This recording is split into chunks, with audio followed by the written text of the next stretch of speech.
Warren Buffett ১৯৩০ সালে জন্মগ্রহণ করেন। একজন অত্যন্ত সফল আমেরিকান বিনিয়োগকারী, ব্যবসায়িক ম্যাগনেট এবং জনহিতৈষী। প্রচুর সম্পদ থাকা সত্ত্বেও তিনি একটি বিখ্যাত মিতব্যয়ী জীবনধারা বজায় রাখেন।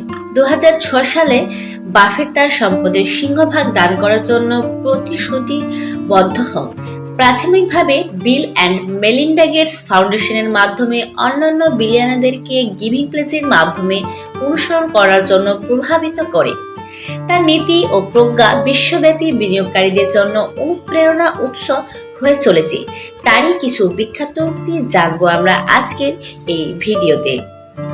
যদি আপনি ঘুমানোর সময় অর্থ উপার্জনের উপায় খুঁজে না পান, তবে আপনি মরার আগ পর্যন্ত কাজ করবেন। সফল মানুষ এবং সত্যিকারের সফল ব্যক্তিদের মধ্যে পার্থক্য হলো যে সত্যিকারের সফল লোকেরা প্রায় সবকিছুকেই না বলে। সততা একটি অত্যন্ত ব্যয়বহুল উপহার। সস্তা লোকের কাছে থেকে এটা আশা করবেন না।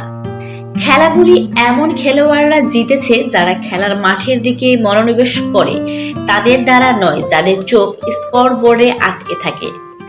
কেউ আজ ছায়ায় বসে আছে কারণ কেউ বহুদিন আগে গাছ লাগিয়েছিল। একটি ক্ষেতি তৈরি করতে ২০ বছর এবং এটি নষ্ট করতে ৫ মিনিট সময় লাগে।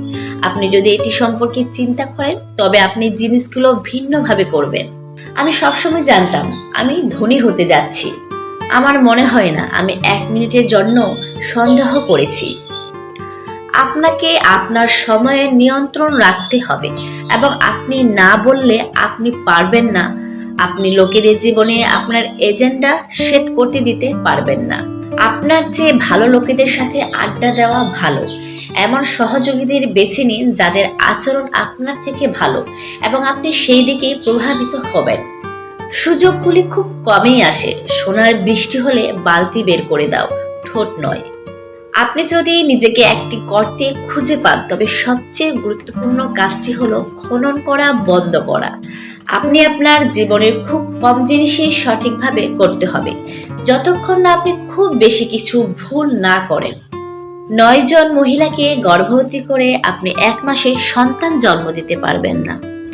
আমাদের বাকিদের চেয়ে স্মার্ট হতে হবে না, আমাদের বাকিদের চেয়ে বেশি শৃঙ্খলাবদ্ধ হতে হবে। নিয়ম নাম্বার ১, কখনোই টাকা হারাবেন না। নিয়ম নাম্বার ২, নিয়ম নাম্বার ১, কখনোই ভুলবেন না। আপনি যদি আপনার আবেগ নিয়ন্ত্রণ করতে না পারেন, তবে আপনি আপনার অর্থ নিয়ন্ত্রণ করতে পারবেন না। লোকেরা সবসময় আমাকে জিজ্ঞাসা করে তাদের কোথায় কাজ করা উচিত, এবং আমি সবসময় তাদের বলি যে তারা যাদের জন্য সবচেয়ে বেশি প্রশংসা করে সেই কাজে যেতে। অ্যাকাউন্টিং হলো ব্যবসার ভাষা। আপনার ভুল থেকে শিক্ষা নেওয়া ভালো, অন্যের ভুল থেকে শিক্ষা নেওয়াও ভালো। নিজের মধ্যে বিনিয়োগ করা হলো সবচেয়ে ভালো জিনিস যা আপনি করতে পারেন। আপনার প্রতিভা থাকলে কেউ আপনার কাছ থেকে তা কেড়ে নিতে পারবেন না। সর্বদা দীর্ঘমেয়াদীর জন্য বিনিয়োগ করুন। একজন যুবক সবচেয়ে বড় বিনিয়োগ করতে পারে তার নিজের শিক্ষায়, তাদের নিজের মনে। কারণ টাকা আসে আর যায়, সম্পর্ক আসে এবং যায়, কিন্তু আপনি একবার যা শিখবেন তা চিরকাল আপনার সাথে থাকবে। আপনার চুল কাটার প্রয়োজন হলে নাপিতকে কখনোই জিজ্ঞাসা করবেন না। আপনি যদি ১০ বছরের জন্য একটি স্টকের মালিকানার কথা ভাবছেন না, তাহলে ১০ মিনিটের জন্য এটির মালিক হওয়ার কথা ভাববেন না। আপনি যদি আপনার প্রয়োজনীয় জিনিসগুলি কেনেন, তবে শীঘ্রই আপনাকে আপনার প্রয়োজনীয় জিনিসগুলি বিক্রি করতে হবে।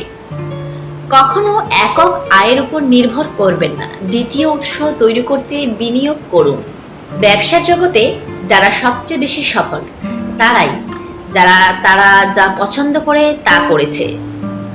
আপনার সমস্ত ডিম একটি ঝুড়িতে রাখুন, তবে সেই ঝুড়িটি ঘনিষ্ঠভাবে দেখুন। বুদ্ধিমানরা শুরুতে যা করে, বোকারা শেষে তাই করে।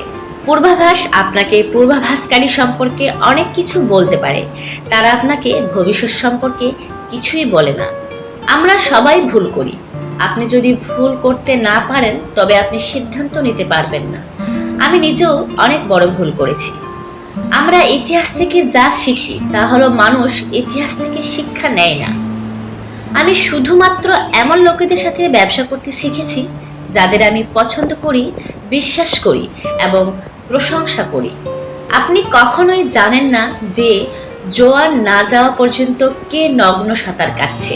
আজ আকর্ষণীয় কিছু ত্যাগ করবেন না, কারণ আপনি মনে করেন আগামীকাল আপনি আরও আকর্ষণীয় কিছু পাবেন।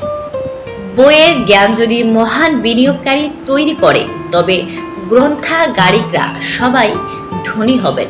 প্রথম নিয়মটি হারানো নয়, দ্বিতীয় নিয়মটি হলো প্রথম নিয়মটি ভুলে যাওয়া নয়। কেউ একবার বলেছিলেন যে লোকেদের নিয়োগের জন্য খুঁজতে আপনি 3টি গুণের সন্ধান করেন: সততা, বুদ্ধিমত্তা এবং শক্তি। আর যদি প্রথমটি না থাকে, তবে বাকি দুটি আপনাকে মেরে ফেলবে। তুমি এটা সম্পর্কে চিন্তা করেছো? এটা সত্যি। আপনি যদি সততা ছাড়া কাউকে নিয়োগ দেন, আপনি সত্যিই চান যে তারা বোবা এবং অলস হোক। একা ফোকাস যথেষ্ট নয়, সাফল্য অর্জনের জন্য প্রতিশ্রুতিবদ্ধ করার জন্য সময় দেওয়াও গুরুত্বপূর্ণ। আমাকে বলুন আপনার নায়ক কারা এবং আপনাকে বলবো আপনি কেমন হবেন।